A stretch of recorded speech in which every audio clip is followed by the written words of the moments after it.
दुकानातून विकत आणण्याचे सगळे खाद्यपदार्थ हल्ली प्लास्टिकच्या पॅकेट्समध्ये, बरण्यांमध्ये किंवा बाटल्यांमध्ये भरलेले असतात. याविषयी लोकसत्तेने काही दिवसांपूर्वी एक उत्तम लेख प्रकाशित केला होता. त्याच्यामध्ये असं म्हटलं होतं की उदाहरणार्थ लोणचे जेव्हा प्लास्टिकच्या बॉटल्समध्ये भरलेली लोणची आपण विकत घेतो त्यावेळेला लोणच्यात असलेली रसायनं, लोणच्यात असलेलं तेल, मीठ आणि मसाले यांची अभिक्रिया त्या प्लास्टिकमध्ये होते आणि त्या प्लास्टिकमधले अत्यंत हानिकारक आणि घातक असे बायोस्फेनॉल, थॅलेट्स, मायक्रोप्लास्टिक अशी रसायनं ती त्या लोणच्यात उतरतात आणि ते लोणचं आपण सतत वारंवार खात राहतो. पूर्वीच्या काळात जर आपण पाहिलं तर आपल्याकडे चिनी मातीच्या भांड्यांमध्ये किंवा उत्तम पद्धतीची आपल्याकडे सट असायचे किंवा मोठ्या मोठ्या छान बरण्या असायच्या की ज्यांच्यामध्ये आपण लोणची ठेवत असू. काचेचा आणि चिनी मातीचा वापर आता अलीकडच्या काळात कमी झाला आणि नकळत गेल्या 10 ते 20 वर्षांमध्ये आपल्या लक्षात आलं की हॉर्मोनल इम्बॅलन्स, फुफ्फुसाचे, हृदयाचे विकार, कॅन्सर्स याची रुग्णसंख्या, त्यानंतर किडनीचे विकार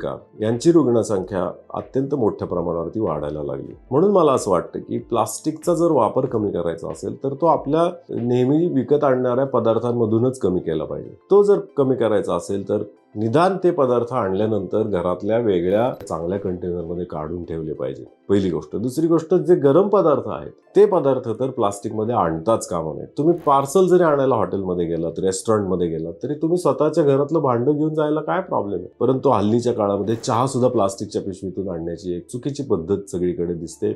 म्हणून हे प्लास्टिक जसजसं आपण अन्नाच्या सोबत ठेवू आणि अशा प्रकारचा जो मसालेदार, तेलकट, गोड किंवा तीक्ष्ण आहार, गरम आहार जर त्या प्लास्टिकच्या सोबत राहिला तर निश्चितपणाने प्लास्टिक तुमच्या शरीरात जात राहतं आणि त्या प्लास्टिकमधली रसायनं, कितीही आपण फूड ग्रेड प्लास्टिक म्हणलं तरी ती रसायनं ही आपल्या शरीरात जातातच आणि त्याचे दुष्परिणाम होतातच. त्यामुळे इथून पुढे अन्नाच्या संदर्भामध्ये साठवणूक करत असताना आपण कोणत्या प्रकारची भांडी वापरतोय याचा निर्णय, याचं सिलेक्शन अत्यंत जाणीवपूर्वक केलं पाहिजे, हे लक्षात ठेवा. नमस्कार.